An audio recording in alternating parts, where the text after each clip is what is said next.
ఓం నమో భగవతే నమ. జై లక్ష్మీ నరసింహనాథని నాగుకి నాగలక్ష్మి తదిపతులకి జై నాథులకి కామాకి తల్లికి భూమాతకి జై తల్లి. నమస్తే అండి. ప్రతి ఒక్కరూ కూడా నేను వీడియోలు పెడుతున్నాను, చూస్తున్నారు. మీరు కూడా ఇదే విధంగా చక్కగా పూజ చేసుకుంటే మీ కుటుంబాలు మీ చేతితోనే కడిగేసుకున్నట్టు ఉంటుంది. అంటే ఏంటి తెలుసా, మనం స్నానం చేసేటప్పుడు మన ఒళ్ళు మనమే కడుక్కుంటాం. అదేవిధంగా ఏదో ఒక ఫోటో పెట్టుకొని ఆ పటానికి కూడా మనం 2 రోజులకు 3 రోజులకు శుభ్రంగా డస్ట్ పట్టకుండా శుభ్రంగా ఒక గుడ్డ తీసుకొని శుభ్రంగా అలంకరణ మన మొహం కడుకున్నట్టు కడిగేసి 2 బొట్లు పెట్టి ఒక కర్పూరం కట్టియో లేదో ఒక అట్టిపండు లేదో ఏదో ఒక పండు పెట్టేశారు అనుకోండి, ఆ భగవంతుడు కూడా నన్ను మనసులో గుండెలో ఉంచుకున్నాడని అతనికి ఒక ఇది కలిగిద్ది. మీరు అనుకుంటారు కానీ అది ఏముందిలే, ఈ 4 రోజులు ఉంగరాలు పెట్టాము, అసలు లారీలు కొన్నాము, 50 పడవలు కొన్నాము, 10 స్టేర్లు బిల్డింగ్ కట్టాము. ఇవన్నీ భగవంతుడు ఆడే ఆట. ఇది తెలుసా మీకు? ఒక పాఠం చూసారా? ఎక్కడో దూరాన కూర్చున్నావు, ఇక్కడ మా తల రాతలు రాస్తున్నావు, విచిత్రమైన గారులు చేస్తున్నావు స్వామి, తమాషా చూస్తున్నావు. చూసావా? ఈ సాంగ్స్లో ఎంత అర్థం ఉందంటే అంత అర్థం ఉంది. ఇక్కడ చూడండి, ఒక్కసారి మీరు చూపించాయా? ఇది చూడండి. ఈ పువ్వు నేను తెచ్చినప్పుడు పసుపుగా ఉందండి, బాగా పసుపే. చూసారా? ఇప్పటికి 6 రోజులు అవుతుంది తీసుకొచ్చి. చూసారా? డాల్ కలర్ వచ్చేసింది. మన జీవితం కూడా అంతే. 15 సంవత్సరాల వరకు మంచి అదిరిపాటుగా ఉంటాం.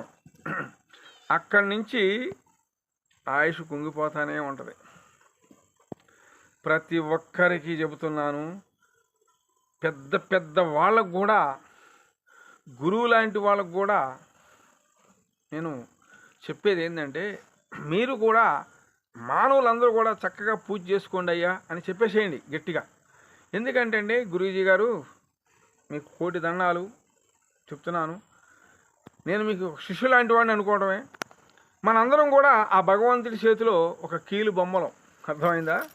ఏమీ లేదు ఇది. అట్లాగే మనం ఒక నీటి మీద బుడకలనేది మానవులకు తెలియట్లా. ఒక అతను, చెప్పకూడదు, ఊరి పేరు చెప్పనులే, ఇక్కడికి వచ్చారనుకోండి, నేను కరెక్ట్గా చెప్తాను, తీసుకెళ్తా కూడా అవసరం అయితే అక్కడికి. ముందు ఏమన్నాడంటే, ఏమీ లేదన్నాడండి. వెళ్ళేపటికి బుల్లెట్ ఉంది. ఆయన ఏ వ్యాపారం చేస్తా కూడా చెప్పనండి. బుల్లెట్ ఉంది, ఎక్సెల్ మీద వ్యాపారం చేస్తాడు. మళ్ళీ ఇంకో కొత్త ఎక్సెల్ కొన్నాడు. హీరో హోండా ఒకటి ఉంది, మళ్ళీ ఆటో ఒకటి ఉందండి బాబు. ఆడికి వెళ్ళి చూస్తే ఇంట్లో సోఫా సెట్లు గీపా సెట్లు అద్దరిపాటుగా ఉన్నాయి. ఏమని చెప్పి చూసా, ఏమీ లేదన్నాడు. అదొకటి అయిపోయింది. ఇంకొక ఊరు అతను, అసలు మేము ఇల్లులు పెట్టేసి వేరే ఊరు అద్దెకున్నా అని చెప్పాయండి. ఇక్కడ పూజ చేయంగా మీ ఇంటికి రావాలన్నాను. వెళ్ళేపడికి లేదు, ఇక చెప్పకూడదు, డైరెక్ట్ కొంపకే తీసుకెళ్ళారు. చూసా కొంప ఎందుకన్నాను? అంత మాలాంటి వాళ్ళతో, మన గురువు లాంటి వాళ్ళతో అబద్ధాలు ఆడకూడదు, తెలుసా? ఏందండి ఇదంతా? భగవంతుడు ఆడిస్తాను అనుకుంటావు, తప్పు. భగవంతుడిని ఎందుకు బొమ్మ చేసి కింద వేశాడు? కూనీలు చేయమని వేశాడా? ఒకళ్ళ కాపురాలు దీమని వేశాడా? చెప్పు. ఎవరి కాపురాలు దీమల్లా భగవంతుడు 4 మెతుకులు అలా ఇదిలిచ్చమన్నాడు. ఎలా? అలా, తెలుసా? ప్రతి ఒక్కరండి, చిన్నలకి పెద్దలకి చెప్తున్నాను, భగవంతుడి దృష్టిలో మనం ఒక పనికిరాని బొమ్మలం. ఈ పనికిరాని బొమ్మలకే ఆయన మనం ఈ శోకాలు అన్నీ కూడా యాత్రలు శోకిస్తడం వల్ల ఏదో ఒక జన్మ వేసేస్తాడనమాట. ఈ మానవ జన్మ చాలా గొప్పది నాకు తెలిసినంతవరకు. దయచేసి ప్రతి ఒక్కరికి చెప్పేది ఒకటే, బాలలకు అవ్వచ్చు, బాలులకు అవ్వచ్చు, కాస్త లెగిసి ముందు ఇంటి శుద్ధి, తర్వాత ఒంటి శుద్ధి, నోటి శుద్ధి. ఇంటి శుద్ధి ఏం తెలుసా? శుభ్రంగా ఊడ్చుకోవటం. ఒంటి శుద్ధి అంటే స్నానం చేయటం. నోటి శుద్ధి తెలుసా? ఎదట వాళ్ళని వీడు ఎప్పుడు నాశనం కావుతారని కోరుకునే వాళ్ళు ఎక్కువ ఉన్నారండి బాబు వాళ్ళ, తెలుసా? ఇప్పుడు నేను ఒక బిల్డింగ్ వేసాను అనుకో, వీడు ఎప్పుడు నాశనం అవుతుందో చూస్తారు. అలాగే నాదే ఒక గాథ, మీరు తెలియగలరు అయితే నన్ను నా ఫాలోవర్స్ అందరూ చెప్తున్నాను, ఎవరన్నా సరే తెలియగలరు అయితే నేను వస్తాను, ఒక సినిమా తీసుకోండి, ఫ్రీగా తీసి పెడతా, నాకు రూపాయి వద్దు, కానీ ఒక చిన్న ఆశ, ఒక చిన్న గుడి కట్టేయండి నాకు సాల్, ఆ తల్లికి ఆ తండ్రికి చాలా, ఎందుకంటే ఎక్కువ కోరను. ఏ మీడియాలో పిలిచిన సరే వచ్చి ఛాలెంజ్ చేసి చెప్పగలను. ఎందుకు తెలుసా, నా కాడికి వచ్చే వాళ్ళందరూ కూడా బాగు చేస్తాను నేను ఇప్పటి వరకు కూడా హ్యాపీ లైఫ్ నా కాడికి వచ్చిన వాళ్ళు. అలాగే ప్రతి ఒక్కరు చెప్పేది ఒకటేనండి, ఇంకోటి చివరి మాట చూస్తుంటారా, ఒడ్డు చేరాక పడవ తగలేస్తూ ఉంటారు, తెప్ప తగలేస్తూ ఉంటారు. నా దగ్గరికి వచ్చిన వాళ్ళు ఒడ్డునేస్తాను, ఆటోమేటిక్గా ఇక మేము పండిపోయామని చెప్పి ఎక్కడ వచ్చిందని చెప్పి పక్షి ఎగిరిపోయినట్టు ఎగిరిపోయి, స్వామి ఏంటి స్వామి మా పరిస్థితి బాగాలేదంటే, భలే పనే నువ్వు ఒడ్డెక్కేసావు అనుకున్నావు, అటు వెళ్ళావు ఆ పడవ తగలేసావు, నువ్వు ఎట్టో ఆలోచించావా, అది లేదు. అదే ఆ దుష్కారమే మనిషిని నాశనం చేస్తుంది, అర్థమైందా. నా కాడికి ఎంతోమంది వచ్చారండి, చూస్తూ ఉంటా, పోనీ నాయన అంట, నేను రమ్మని చెప్పను, నా వంతు 21 రోజు అండి, వినండి, లేకపోతే 42 రోజులు, లేకపోతే 108 రోజులు చేస్తానంతే, ఇంత అయిద్దాయని చెప్తాను, ఇస్తారు. ఒక్కొక్కరు ఏంటి మన పంగనామాలు పెట్టి వెళ్తారు నాకు, ఏది ఒడ్డెక్కాక 3 పంగనామాలు తెలుసుగా, బ్రహ్మ విష్ణు మహేశ్వర జయ శంభో, ఇక నీళ్ళు గుడికాడ కూర్చొని అడుక్కోవాలి. ఒక తల్లి అయితేనండి బాబు, ఇంట్లో అలిగేసి భర్త మీద వెళ్ళి ఒకరోజు శివాలయం కాడ, ఒకరోజు నరసింహస్వామి గుడి కాడ, సరే పాప మామేం చేసిందంటే, సరేలే మా అక్కోళ్ళు ఉండాలని వెళ్ళిందంట. వెళితే ఏమో స్థానానికి వెళ్ళొచ్చే లోపల ఛార్జ్ వరకు ఉంచారంటండి, 10 రూపాయలు 5 రూపాయలు బెల్ల ఒకటి 10 రూపాయలు కాయ ఉంచారంటండి, చూసారా. మరి అదే ఇక మేమనుకుంది తెలుసా, ఓహో ఈ జన్మ నాకు అనవసరం, వీళ్ళు నాకు పనికిరారు నుండి కూడా వచ్చేసిందంట. భర్త ఏమన్నాడు రాగానే, వచ్చావా ఓకే కానీ అన్నాడంట. ఏంటి అలాగే చూసారా, ఏ రోజైనా బ్రహ్మ విష్ణు మహేశ్వరు అంటే ఏంటన్నారండి, సీరియస్ చెప్పేదండి. బ్రహ్మ మహేష్ విష్ణు ఈ 3 వేసిన వాడే మీకు, అంతేగాని ఇవన్నీ కూడా చాలా ఉంటాయండి. నాతో ఫోన్ మాట్లాడండి, నేను దానికి విమర్శలు చెప్తూ ఉంటాను, ఓకేనా. నేను ఫ్రెండ్లీగా మాట్లాడుతాను, హ్యాపీగా సరదాగా మాట్లాడతాను. చూసారా, నాకు అనుభవం ఉంది, పెద్ద పెద్ద వాళ్ళతో నాకు అనుభవాలు ఉన్నాయి. ఆ దైవశక్తి నాకు కనపడతా ఉంటుంది తెలుసు. ఆ విషయం అది చెప్పకూడదు మన్ని. అలాగే ప్రతి ఒక్కరు నా వీడియో షేర్ చేయండి, లైక్ చేయండి. ఎవరు చేసే వృత్తి వాళ్ళు చేసుకుంటానే పోండి. నాటకాలు చేసేవాళ్ళు నాటకాలు చేసుకోవచ్చు, ఏంటి డమ్ముకులు కొట్టుకోవచ్చు, ఏ పని అండి, పాట పాడేవాళ్ళు పాట పాడవచ్చు, ఎవరి వింత వాళ్ళదే. మనకి అది అనుకోవడమే, అదే మన వృత్తి అనుకోవడం, వెళ్ళిపోవడమే. అది ఎప్పుడుదా తెలుసా, ఈ మట్టిలో ఈ గాలి ఉన్నంత వరకే. ఎందుకంటే ఈ పూట కొనుక్కుంటారు, రేపు పొద్దున్న లేచాదని నమ్మకం లేదు. చూసారా, మనకు పాడు కళ్ళు వస్తూ ఉంటాయి, ఏడాది తిరిగి వచ్చినట్టు మన ఆత్మలు తిరిగి వస్తూ ఉంటుంది. అలాగే మీరు ప్రతి ఒక్కరు కూడా నేను చెప్పేది ఏంటంటే, జాగ్రత్తగా పూజ చేసుకొని మీ జీవితాలు పచ్చపరుచుకోండి. జై తల్లి, మాత లక్ష్మికి జై, నా తండ్రి నాగుకి జై. ఓం నమో నాగేంద్రీ నమః, ఓం భాగవతే నమః, లోకండేశ్వరాయ నమః, ఓం నా తండ్రి నాగుకి జై, నాగమ్మ తల్లి నమః,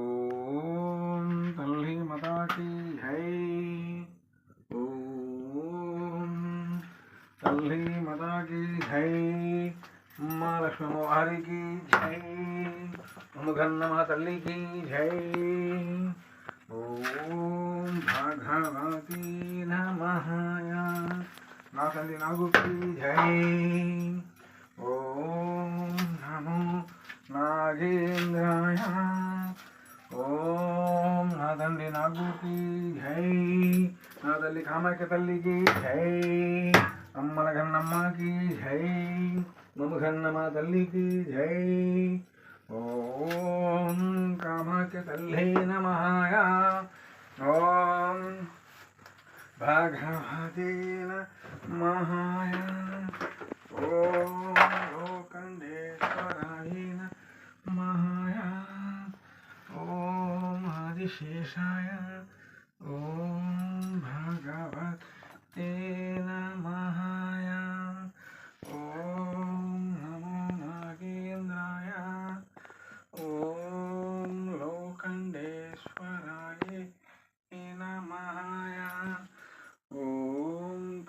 మాతాకి జై, అమ్మ తల్లికి జై, అమ్మగన్న మా తల్లికి జై.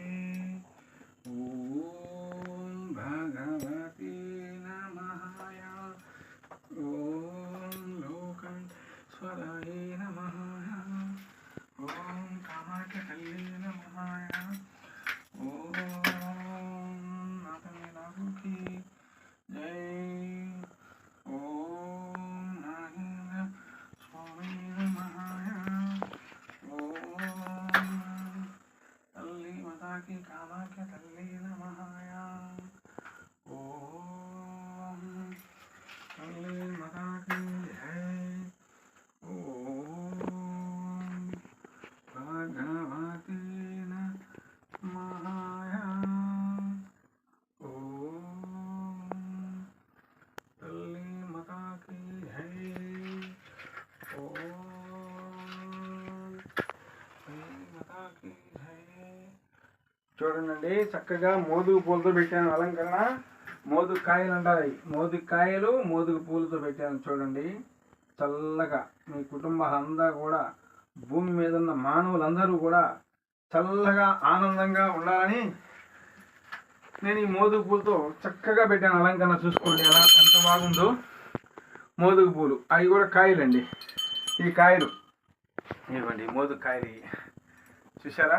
అనుకోకుండా ఇవాళ ఒక స్థావరం నుంచి వస్తున్నాను, చక్కగా ఆ పూలు తగిలినవి తీసుకురావాలని తీసుకొచ్చేసా.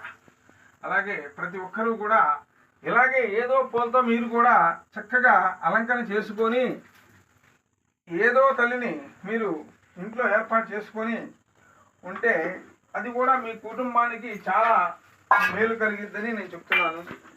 ఎందుకంటే అండి, ప్రతి ఒక్కరూ కూడా చెప్పేది చెబుతున్నారులే అనుకుంటారు. అలా అనుకోమాకండి. ఎందుకంటే భగవంతుడు చాలా గొప్పవాడు, ఆయన లేని మనం లేము.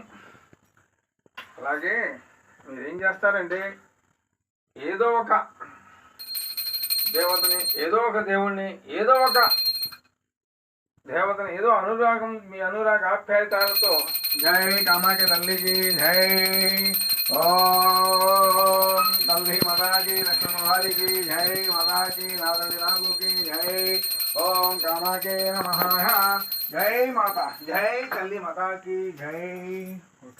ఓకే, జై మాత, జై తల్లి, ఓం లక్ష్మణవారికి నాదండి నాగుకి కామాఖ్య తల్లి నమః, లోకండేశ్వరాయ నమః, జై మాతాకి జై, అమ్మల కన్నమ్మకి జై, నాదండి నాగుకి భూమి మీద బాగా చల్లగా జై తల్లి.